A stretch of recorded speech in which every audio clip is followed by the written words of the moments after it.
Selamat datang, salam sejahtera. Terima kasih karena bersama dengan saya di Nazilin Unity Channel. Ini satu pendedahan sendiri daripada SPRM yang paling menggemparkan Malaysia. Mana kan tidak gempar? Bayangkan SPRM dengan tuntas dan juga dengan tegasnya mengatakan bahawa 60% kes profil tinggi rasuah membabitkan ahli politik, kata SPRM. Nah, 60%, bayangkan. Begitu besarnya ahli politik terlibat dalam kes rasuah berprofil tinggi. Apa pendapat Anda semua? Dengan pengakuan dan juga pendedahan daripada SPRM ini sendiri, maka dengan ini kita sebagai netizen memang tidak salah kita selalu terfikir bahawa ahli politik ini seringkali dikaitkan dengan rasuah. Perkara inilah yang perlu diperbaiki dan diubati dengan kadar yang segera. Kerana jika ianya terus berterusan, negara ini akan hancur pada bila-bila masa. Lebih 60% daripada 156 kertas siasatan kes berprofil tinggi dan berkepentingan awam yang dibuka oleh bahagian operasi khas BOK, Suruhanjaya Pencegahan Rasuah Malaysia SPRM dari 2020 hingga 8 Jun 2023 adalah melibatkan ahli politik. Pengarah kanan BOK Tan Kang Sai berkata, daripada jumlah itu, seramai 211 individu telah ditahan dengan 91 orang daripadanya dituduh di mahkamah membabitkan 454 pertuduhan. Yang menjadi persoalan saya pada hari ini ialah, mengapakah ahli politik ini sangat ramai terlibat di dalam kes rasuah membabitkan profil tinggi? Adakah kerana ahli politik ini miskin sehingga mereka sanggup terlibat dengan kes rasuah? Atau adakah kerana ahli politik ini tidak mempunyai nilai agama sehingga dengan mudahnya boleh pula terlibat dengan kes rasuah berprofil tinggi? Atau adakah kerana ahli politik ini terdedah sepenuhnya kepada kegiatan rasuah yang mana dalam istilahnya ada demand and supply. Ada yang memberi, ada yang meminta, ada yang meminta, ada yang memberi. Adakah dengan itu menyebabkan ahli politik ini terpengaruh atau terdedah dengan perbuatan rasuah yang jijik ini? Atau adakah kerana mereka ini benar-benar kaya tetapi pada pemikiran miskin?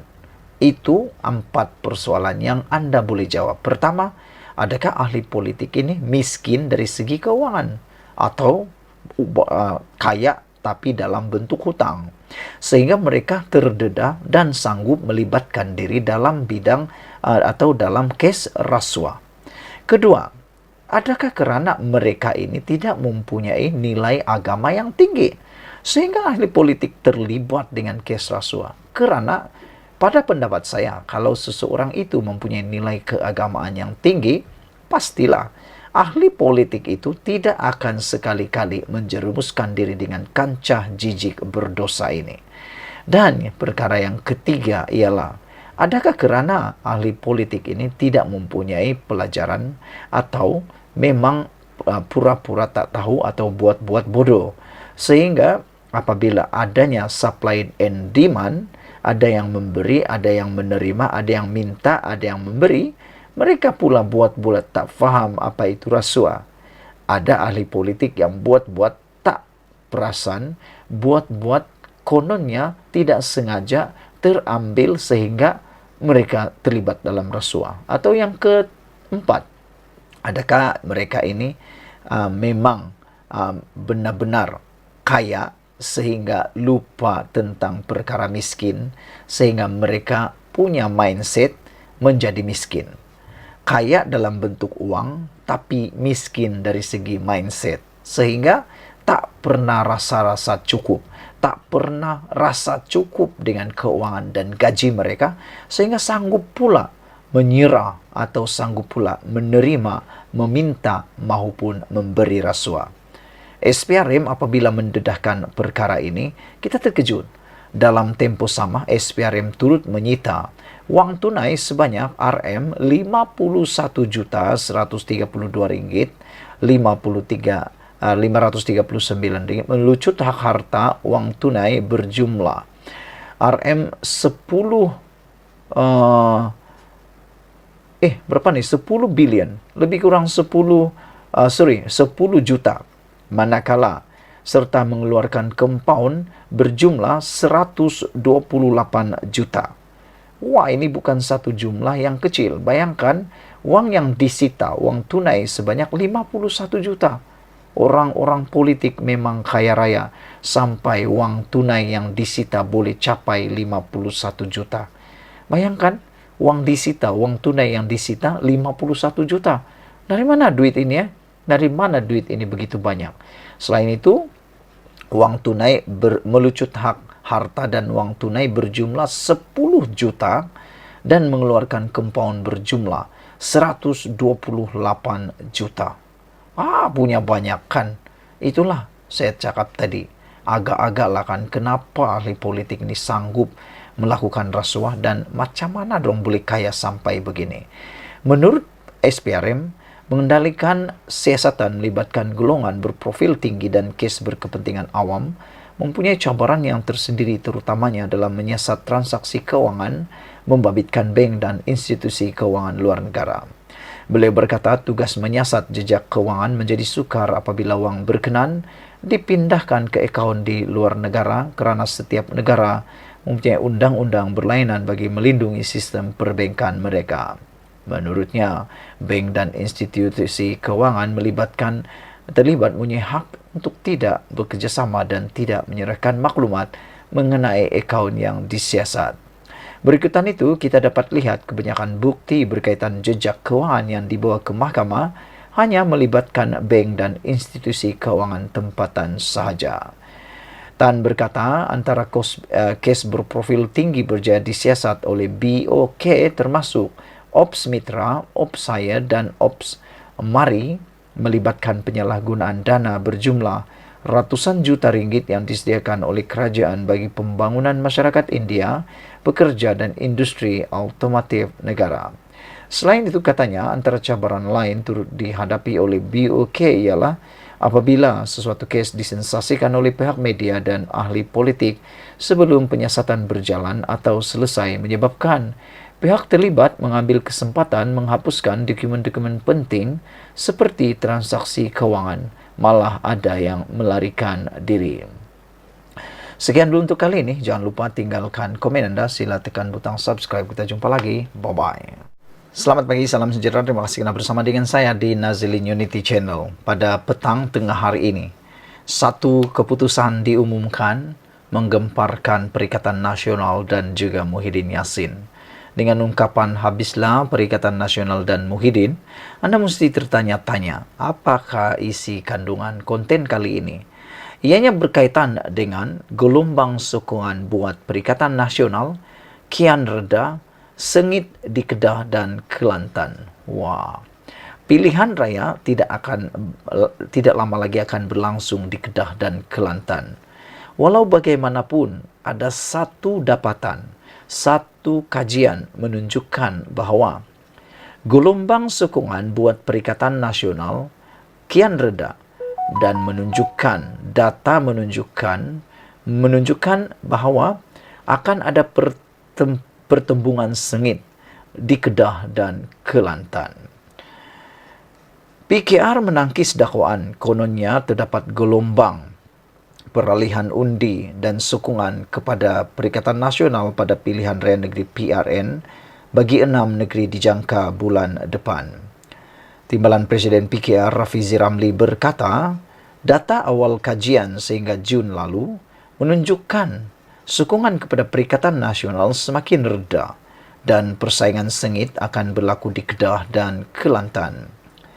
Rafizi yang juga Menteri Ekonomi berkata, data tersebut menunjukkan pada PRN nanti pentadbiran PH di Selangor, Negeri Sembilan dan Pulau Pinang berada dalam keadaan selesa.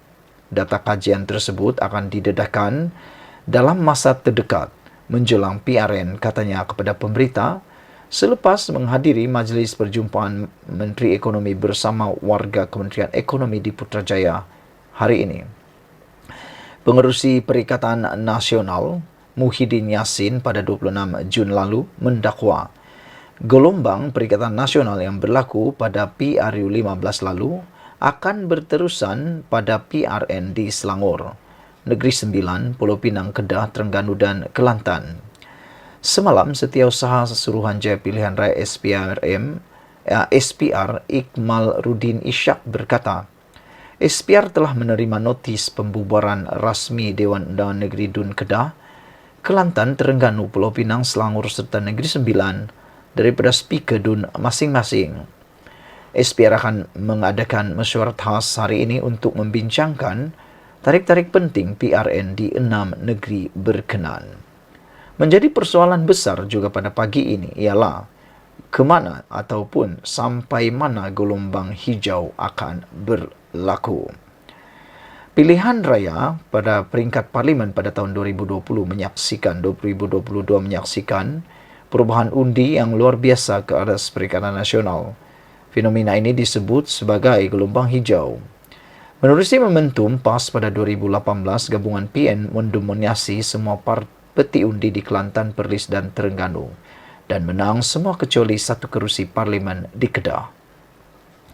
PN juga berjaya meluaskan pengaruhnya di negeri-negeri lain, termasuk Pulau Pinang dan Selangor, kubu-kubu kuat Pakatan Harapan PH. Setengah tahun berlalu sejak PRU 15 dan kini persoalannya, adakah gelombang hijau Perikatan Nasional akan terus membesar dan membadai negeri-negeri merah pada pilihan raya PRN akan datang, atau hilang momentum menjadi riak kecil sahaja. Menggunakan data undian PRU 15, kami menganalisis beberapa senario untuk PRN akan datang. Menggunakan kekelita kami, Anda juga boleh menggunakan data yang sama membuat jangkaan sendiri. Pihak Suruhanjaya Pilihan Raya SPR merekod data undian parlimen mengikut satu sistem yang membolehkan untuk mengetahui pola undian di peringkat kawasan DUN Pilihan Raya Negeri. Pada bahagian seterusnya, kami akan menggunakan data ini untuk melihat sejauh manakah pengaruh PN di negeri-negeri yang dipegang PH di peringkat parlimen dan kawasan pilihan raya negeri. Kami juga akan membincangkan senario sekiranya pilihan raya negeri telah dijalankan serentak dengan PRU 15 November 2022 dan pengundi tidak memecahkan undi. Pada PRU 15, PN berjaya meluaskan pengaruh di Selangor, memenangi 6 daripada 22 kursi parlimen di bahagian luar bandar, di utara dan barat negeri tersebut. Selebihnya dimenangi oleh Pakatan Harapan PH. Tetapi di peringkat kawasan pilihan raya negeri, data menunjukkan bahawa PN mendapat undi terbanyak di 14 kawasan. Oleh itu, jika PRN berlaku serentak pada PRU 15 pada November lalu, PN boleh merangkul 9 kerusi DUN berbanding 5 yang kini disandang gabungan itu. Sementara itu, di Pulau Pinang, PN menang 3 kerusi parlimen. 2 kerusi yang sebelum ini merupakan kubu kuat BN, Kepala Batas dan Tasik Gelugur. 1 lagi kerusi merupakan Permatang Pau, yang sebelum 2022 diwakili Anwar Ibrahim dan keluarganya sejak 1982. Jika PRN dan PRU berlangsung sekali, tanpa pemecahan undi, PN mampu menangi separuh daripada kerusi DUN di Tanah Besar Pulau Pinang, manakala BN akan tinggal 1 sahaja. Antara 3 negeri yang dipegang PH, gelombang hijau paling lemah di Negeri Sembilan. Di sini PN gagal meraih kerusi parlimen. Namun begitu, jumlah undi yang dimenangi PN pada 2022 di sini meningkat dengan banyak. Berbanding 2018, dengan ini, PN dapat memenangi 3 daripada 36 kursi DUN jika PRN dan PRU berlaku serentak dan pengundi tidak memecahkan undi. Jadi, apa mungkin terjadi? 6 PRN yang akan datang berlangsung dalam senario politik yang berbeza. Kini PN akan berdepan dengan gabungan PH dan BN. Gabungan PH dan BN berharap penyokong mereka akan tetap bersama mereka serta akan mengundi untuk sekutu mereka demi menumpaskan musuh bersama, yaitu Perikatan Nasional.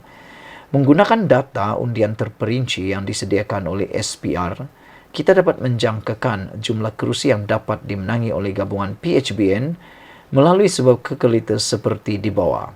Ramal sendiri keputusan pilihan raya. Peratusan keluar mengundi, ramal jumlah penyokong akan keluar mengundi dengan menggunakan. Saudara-saudara sekalian, tunjukkan sekian dulu untuk kali ini. Jumlah penurunan divisi penurus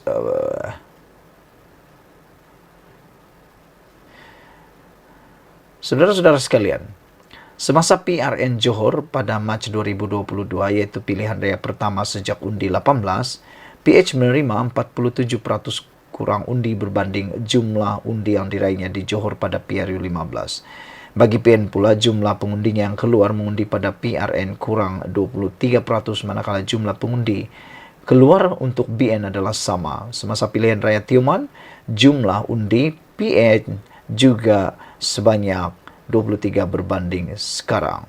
Sekian dulu untuk kali ini. Jangan lupa ikuti terus ulasan selepas ini. Apa pendapat Anda? Bye-bye. Selamat petang, selamat sejahtera. Terima kasih karena bersama dengan saya di Nazilin Unity Channel. Ini satu perkara yang paling panas yang berlaku dalam politik Malaysia menjelang PRN akan datang. Dakwaan negara berbilang bangsa bertentangan dengan perlembagaan. Dr. Mahathir menghina rakyat Sabah dan Sarawak. Wah, ini memang panas. Siapa yang menyatakannya?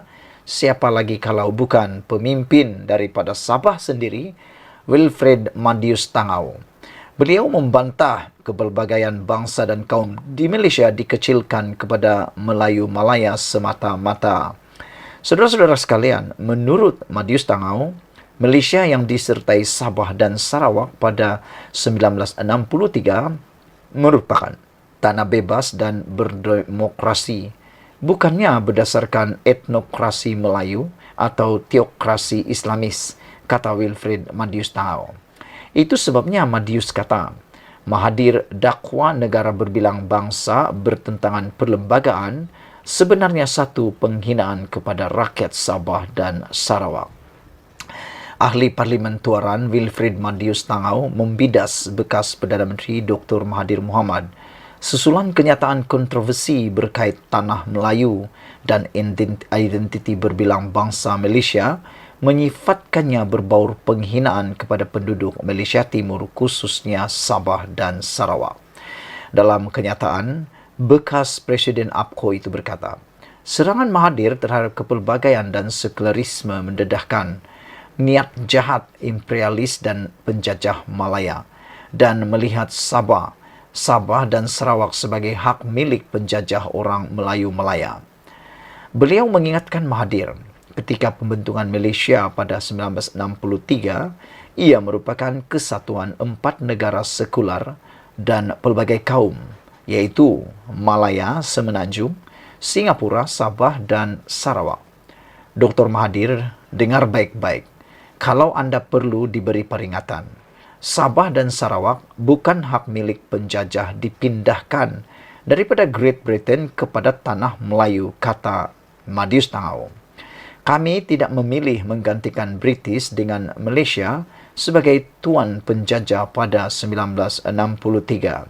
Andai itulah rancangan untuk menjadi lampiran kepada etnokrasi seperti mana diinginkan Dr. Mahathir, Sabah dan Sarawak tidak akan menyertai pembentukan Malaysia, kata Madius Tangau.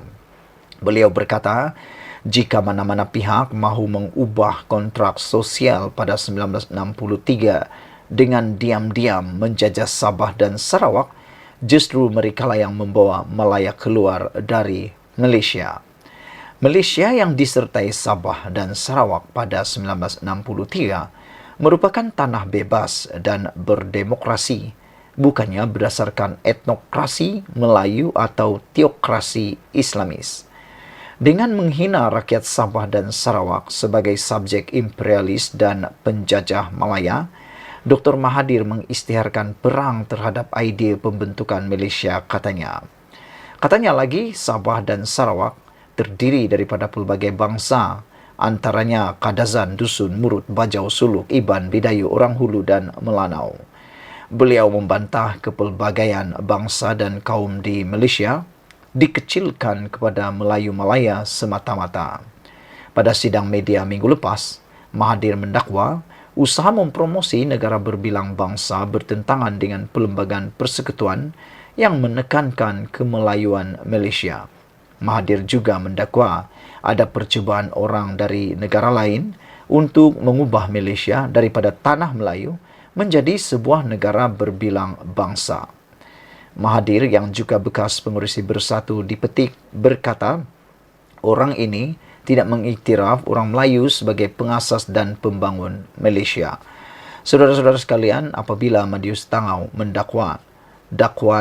mengatakan bahawa dakwaan negara berbilang bangsa bertentangan dengan perlembagaan, Dr. Mahathir hina rakyat Sabah dan Sarawak. Ini satu kenyataan yang memang sangat panas dan pastinya menarik perhatian anda. Madius Tangau kata, tindakan Dr. Mahathir susulan kenyataan kontroversi berkait tanah Melayu dan entiti berbilang bangsa Melayu menyifatkannya ia sebagai berbaur penghinaan kepada penduduk Malaysia Timur. Dalam kenyataan bekas Presiden UMNO itu, beliau berkata serangan Mahathir terhadap kepelbagaian dan sekularisme mendedahkan niat jahat imperialis dan penjajah Melaya dan melihat Sabah dan Sarawak sebagai hak milik penjajah orang Melayu Malaya. Beliau mengingatkan Dr. Mahathir ketika pembentukan Malaysia pada 1963 yang merupakan kesatuan 4 negara sekular dan pelbagai kaum, yaitu Malaya Semenanjung, Singapura, Sabah dan Sarawak. Kata Madius Tangau, Dr. Mahathir, dengar baik-baik. Kalau anda perlu diberi perhatian atau kalau anda perlu diberikan peringatan, Sabah dan Sarawak bukan hak milik penjajah, dipindahkan daripada Great Britain kepada tanah Melayu, kata beliau lagi. Kami tidak memilih menggantikan British dengan Malaysia sebagai tuan penjajah pada tahun 1963. Andai itulah rancangan untuk menjadikan lampiran kepada etnokrasi seperti mana diinginkan Dr. Mahathir, Sabah dan Sarawak tidak akan menyertai pembentukan Malaysia, kata beliau lagi. Sekian dulu untuk kali ini. Jangan lupa share video ini, tinggalkan komen anda, tekan butang subscribe. Kita jumpa lagi. Bye-bye. Selamat petang, salam sejahtera. Terima kasih karena bersama dengan saya di Nazilin Unity Channel. Saudara-saudara sekalian, setelah beberapa tahun Malaysia merdeka, selepas beberapa kali Tun Mahathir Mohamad menjadi Perdana Menteri, selepas menjadi 22 tahun campur 22 bulan menjadi Perdana Menteri, akhirnya satu perkara yang benar-benar menakutkan Mahathir Mohamad diumumkan hari ini. Tak sangka langsung, ini rupa-rupanya rahsia sepanjang beliau menjadi Perdana Menteri, dan mungkin ini adalah satu perkara yang amat mengejutkan anda semua. Dan anda boleh share kepada semua orang apabila seorang ahli politik yaitu Lim mengatakan bahawa Lim Kit Siang mengatakan pilih Mahathir adalah kesilapan Hussein On paling besar. Sampai begitu sekali dakwaan Lim Kit Siang terhadap Mahathir Mohamad. Namun, untuk mengikuti sebab mengapa Mahathir Mohamad adalah pilihan silap paling besar Hussein On, ikuti terus pembacaan dan ulasan ini. Apakah anda juga setuju bahawa pilih Mahathir adalah kesilapan Hussein On paling besar? Menurut Lim Kit Siang, kesilapan memilih Dr. Mahathir Mohamad sebagai pemimpin nombor 2 UMNO mengubah halat 7 negara, kata pemimpin DAP itu. Serangan terbaru Dr. Mahathir Mohamad mendorong Lim Kit Siang mengenang kembali pengakuan bekas Presiden UMNO dan Perdana Menteri Hussein On mengenai kesilapan terbesarnya dalam hidup. Kesilapan penilaian ini yang mengubah halat 7 negara, menurut veteran DAP itu, telah meletakkan Dr. Mahathir di landasan kekuasaan. Perdana Menteri Malaysia yang ketiga, Tun Hussein On, memberitahu saya selepas bersaraannya pada tahun 80-an, yang kesilapan terbesar dalam hidupnya adalah menjadikan Mahathir sebagai timbalan Presiden UMNO pada tahun 1976 yang telah membolehkan Mahathir menjadi Perdana Menteri sebanyak 2 kali selama hampir suku abad, katanya. Lim berkata ini membolehkan Mahathir menjadi Perdana Menteri sebanyak 2 kali dari 1981 sehingga 2003 dan 2018 hingga 2022. Namun, perlu diingatkan, Mahathir menjadi Perdana Menteri kali kedua kerana sokongan Pakatan Harapan. Sementara itu, Lim berkata, Hussein pada ketika itu silap memilih berbanding Ghaffar Baba, Tengku Razali Hamzah dan Ghazali Safi selepas tempoh ketidaktentuan selama 6 minggu. Lim membangkitkan hal ini apabila Mahathir mendakwa mempromosikan Malaysia yang majmuk, melanggar Perlembagaan Persekutuan dan memomokkan DAP sebagai ancaman terhadap negara Melayu dan Islam. Lim juga mengulas dakwaan bekas Perdana Menteri itu bahawa DAP dengan 40 ahli parlimen mempunyai pengaruh kuat ke atas Perdana Menteri Anwar Ibrahim untuk menjadikan Malaysia sebagai sebuah negara sekular. Mahathir amat salah sama sekali.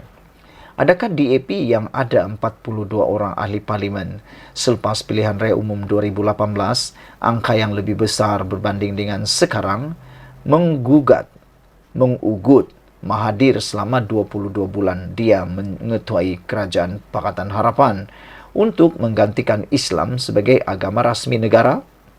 Semasa Mahathir bercakap di Perhimpunan Agung Pertubuhan Bangsa-Bangsa Bersatu pada bulan September 2018 dan berjanji untuk meratifikasikan perjanjian-perjanjian antarabangsa, termasuklah Konvensyen Antarabangsa untuk penghapusan segala bentuk diskriminasi perkauman AISRAD, DAP tidak tahu menahu apa-apa mengenai cadangan ini, walaupun DAP kemudiannya dijadikan sasaran untuk dipersalahkan dan dituduh sebagai kononnya anti-Melayu, anti-Islam dan anti-Raja tampaknya pada satu kenyataan.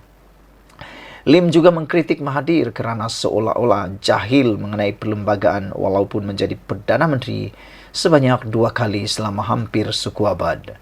Perkara 3 dalam kurungan 1 menyatakan, Islam ialah agama bagi persekutuan, tetapi agama-agama lain boleh diamalkan dengan aman dan damai di mana-mana bahagian persekutuan.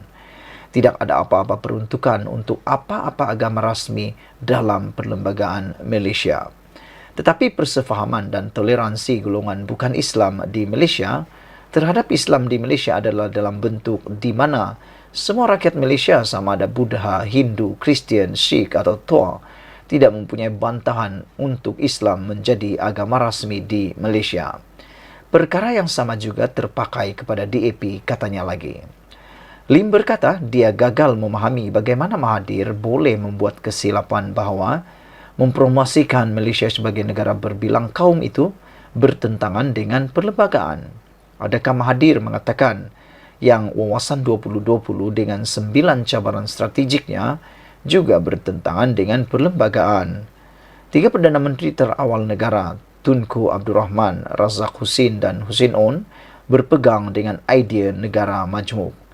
Boleh lihat pada perkara 43 dalam kurungan 2 perlembagaan yang tidak meletakkan identiti kaum untuk siapa yang boleh menjadi Perdana Menteri. Sebaliknya mengatakan, Perdana Menteri perlulah mempunyai sokongan majoriti ahli-ahli parlimen yang diundi rakyat, kata beliau lagi. Lim berkata walaupun tiada permusuhan antara kaum dan agama di Malaysia, ada pihak yang mahu mewujudkan perpecahan dengan pembohongan, kepalsuan, berita palsu dan ucapan kebencian dalam 6 pilihan raya negeri yang akan datang. Menjadi satu tragedi apabila dalam kalangan pihak ini ada seseorang individu yang pernah menjadi Perdana Menteri sebanyak 2 kali selama hampir suku abad yang telah mencipta rekod dunia dengan kehilangan deposit paling pilihan rayanya, tambahnya. Pada PRU 15 lalu, Mahathir mengalami kekalahan teruk di Langkawi dan kerusi parlimen itu dirampas oleh pemimpin Bersatu Perikatan Nasional Muhammad Suhaimi Abdullah yang mendapat 13,518 undi. Saudara-saudara sekalian, dalam pilihan raya Langkawi baru-baru ini, Perikatan Nasional Muhammad Suhaimi bin Abdullah memenangi 25,463 undi, manakala Barisan Nasional Dato' Armisha Siraj Dash mendapat 11.945 undi, manakala Pakatan Harapan Zabidi Yahya pula mendapat 5.417 undi.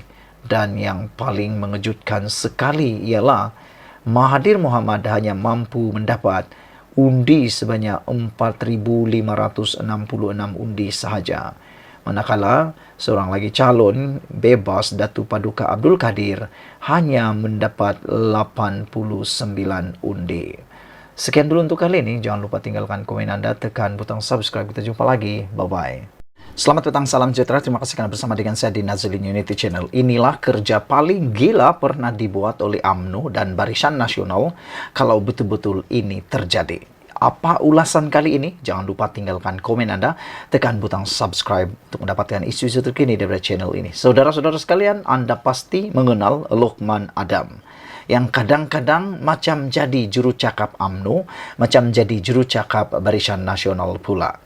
Kali ini, Lokman Adam tanpa segan silu mengatakan bahawa UMNO sedia tarik sokongan terhadap kerajaan perpaduan. Yang menjadi persoalan saya ialah apa yang dia kata ini dah mendapat restu daripada Zahid ke atau tidak? Atau ini hanya pendapat peribadi beliau? Kerana kalau benar UMNO sedia tarik sokongan terhadap kerajaan perpaduan, pada pendapat saya ini memang kerja gila. Ini memang kerja yang merugikan untuk UMNO. Kerana anda harus tahu, kita harus tahu dan anda sedar bahawa UMNO sekarang ini dalam proses untuk berdiri selepas cedera teruk dalam PRU 14 dan PRU 15. Maka dengan itu UMNO perlukan tongkat untuk berdiri semula. Itu pelambangan daripada saya. Jadi dengan itu sebabnya saya selama ini menyokong tindakan Zahid Hamidi untuk menjadi sebahagian daripada kerajaan perpaduan pimpinan Anwar Ibrahim. Kerana kita tahu UMNO sebelum ini telah cedera parah dalam PRU 14 dan PRU 15. Mereka boleh dikatakan patah kaki. Untuk itu mereka perlu satu tempat untuk berpaut, satu tempat untuk bernaung, satu tempat untuk mereka berdiri semula. Sekarang ini saya tidak dapat menafikan bahawa UMNO dalam proses pemulihan untuk memulihkan kecederaan parah akibat PRU 15 dan 14. Dan saya nampak UMNO dan Barisan Nasional sekarang sedang dalam pemulihan yang amat baik dalam track atau dalam kata lain on track. Namun tindakan Lokman Adam mengeluarkan kenyataan UMNO sedia tarik sokongan terhadap kerajaan perpaduan cukup mengejutkan saya. Namun demikian, apakah sebabnya Lokman Adam mengatakan UMNO sedia tarik sokongan terhadap kerajaan perpaduan ini? Benarkah Zahid Hamidi sedia tiba-tiba untuk tarik sokongan? Kerana untuk anda ketahui, kalau UMNO Barisan Nasional tarik sokongan daripada kerajaan perpaduan ini tidak akan runtuh juga kerana masih mempunyai bilangan sokongan yang mencukupi untuk meneruskan kerajaan yang ada pada waktu ini. Kalau UMNO saja yang keluar, kalau Barisan Nasional saja yang keluar, kerajaan ini tetap akan berterus dan kerajaan perpaduan tidak akan goyah. Jadi kemana Barisan Nasional? Bergabung dengan Perikatan Nasional pun tidak akan dapat membentuk kerajaan. Dan itu sebabnya saya kata itu satu kerja yang gila, kerja merugikan kerana mereka tidak dapat untung apa-apa. Menurut Lokman Adam Shah Alam, UMNO bersedia untuk menarik sokongan terhadap kerajaan perpaduan sekiranya terdapat pihak yang berani mencabar kedudukan Islam sebagai agama rasmi, keistimewaan Raja-Raja Melayu serta kedudukan istimewa orang Melayu di negara ini.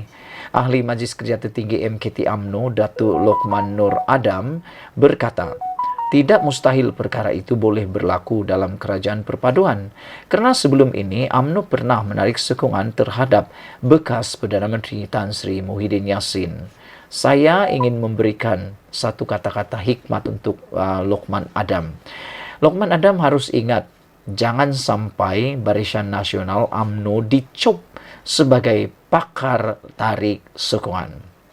Kerana apabila mereka dicop sebagai pakar tarik sokongan, maka akhirnya nanti mereka juga yang akan kerugian kerana tiada siapa lagi yang akan mempercayai mereka dan tiada siapa lagi yang akan menjadikan mereka sebagai rakan sekutu atau komponen di dalam mana-mana gabungan. Akhirnya nanti Barisan Nasional UMNO akan bergerak sendirian yang telah pun merugikan mereka.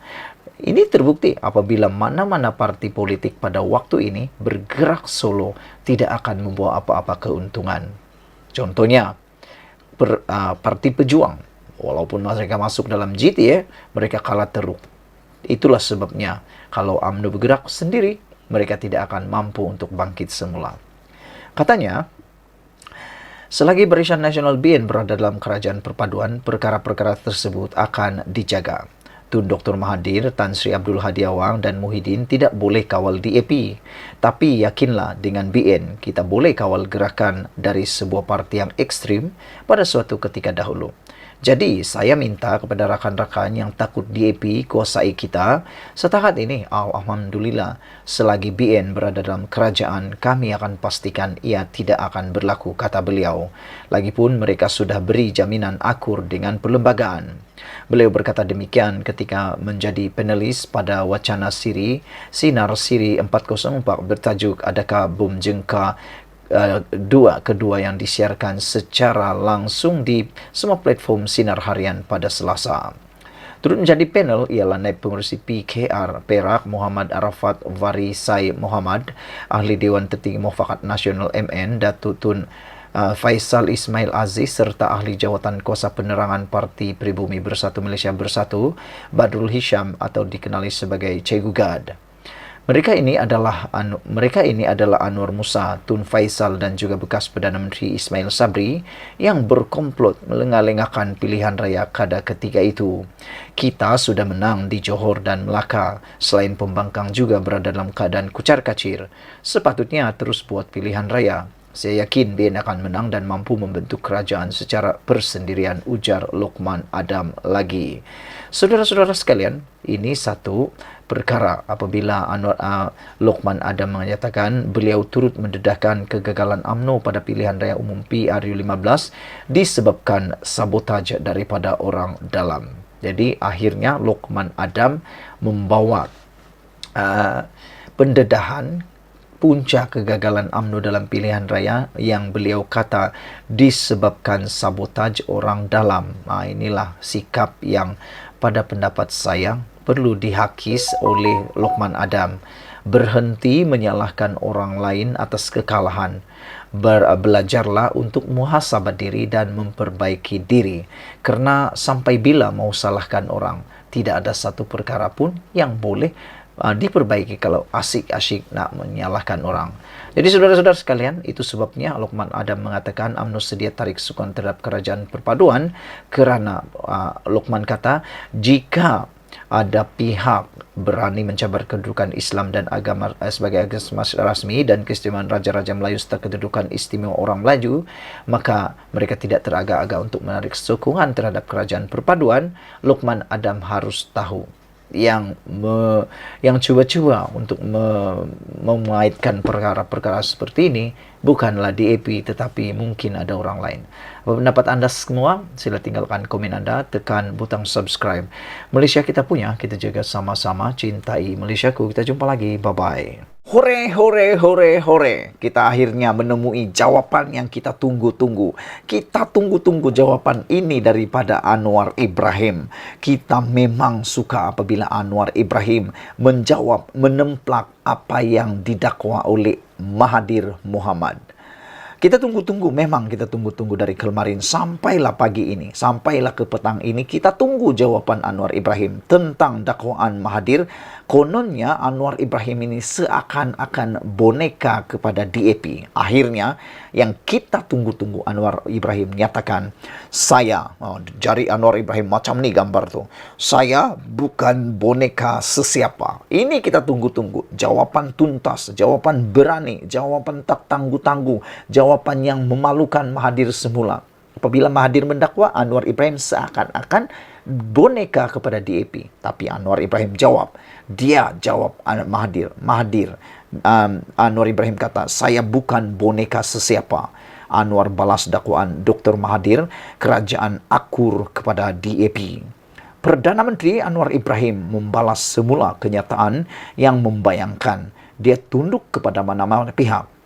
Ya, setelah Dr. Mahathir Mohamad mendakwa kerajaan pimpinan Anwar terikat dengan DAP kerana parti itu memiliki anggota parlimen yang ramai.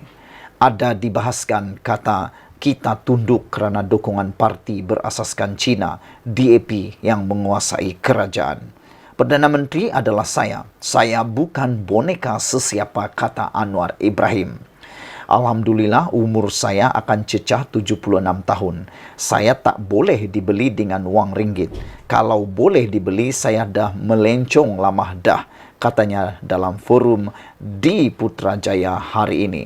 Saudara-saudara sekalian, apabila Anwar Ibrahim menyatakan dengan berani dan tuntasnya perkara ini, dia membidas Dr. Mahathir Mohamad hari ini yang dia mengatakan bahawa saya bukan boneka sesiapa, ini kita tunggu-tunggu. Mahathir Mohamad harus ingat, kata Anwar Ibrahim, saya bukan boneka DAP. Dan yang menjadi jawapan persoalan atau pendapat saya ialah apabila Mahathir Mohamad mendakwa kerajaan pimpinan Anwar Ibrahim terikat dengan DAP kerana parti itu memiliki anggota parlimen yang ramai, saya tidak setuju.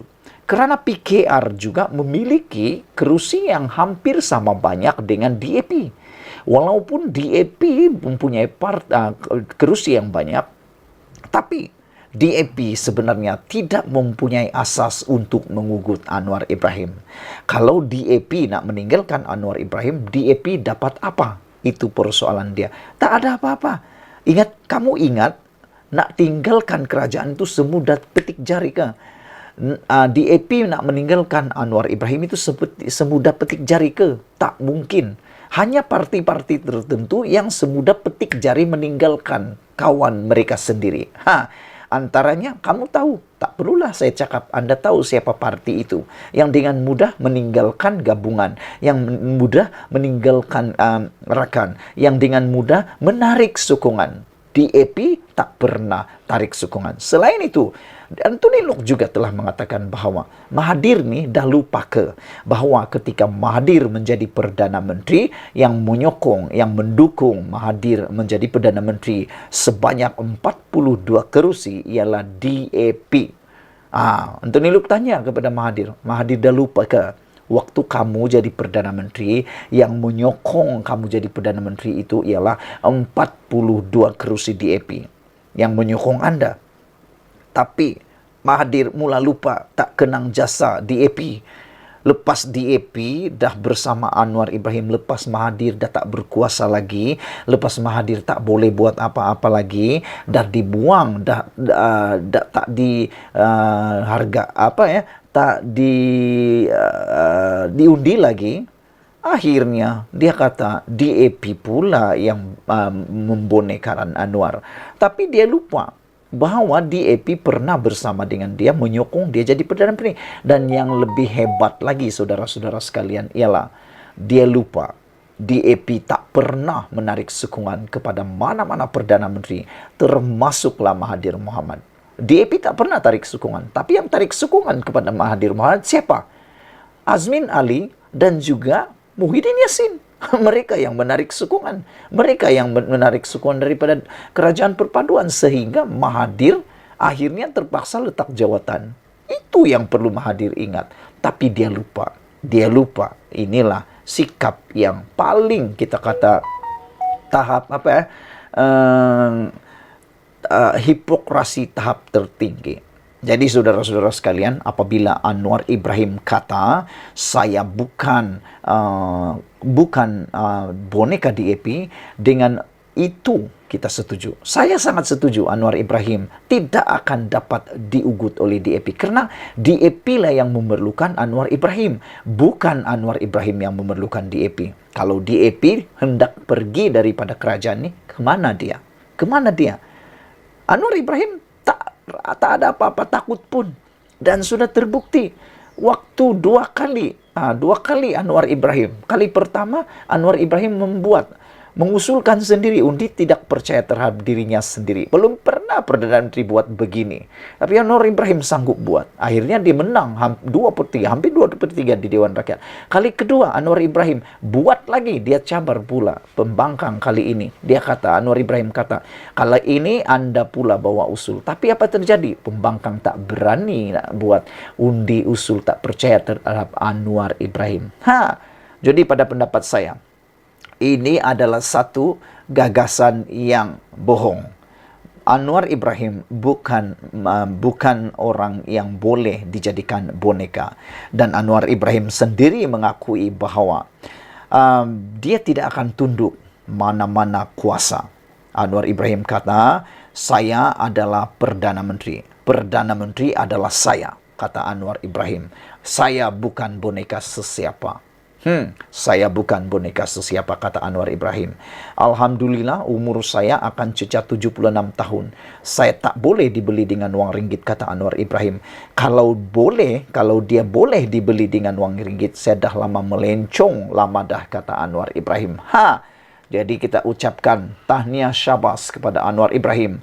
Dengan kenyataan ini, Anwar Ibrahim menang besar, kalahkan Mahathir sekali lagi. Sila share video ini supaya dapat menjawab apa yang dihantarkan, pembohongan-pembohongan yang dihantarkan di media sosial mengatakan Anwar Ibrahim ialah boneka kepada orang ini dan itulah. Tidak. Anwar Ibrahim ialah Perdana Menteri kita dan beliau kata dia bukan boleh dijual beli dan dia adalah Perdana Menteri dan dia bukan boneka kepada sesiapa. Harap ini dapat pengajaran kepada semua orang. Sekian dulu untuk kali ini. Jangan lupa tinggalkan komen Anda, tekan butang subscribe. Malaysia kita punya, kita jaga sama-sama cintai Malaysia. Kita jumpa lagi. Bye-bye.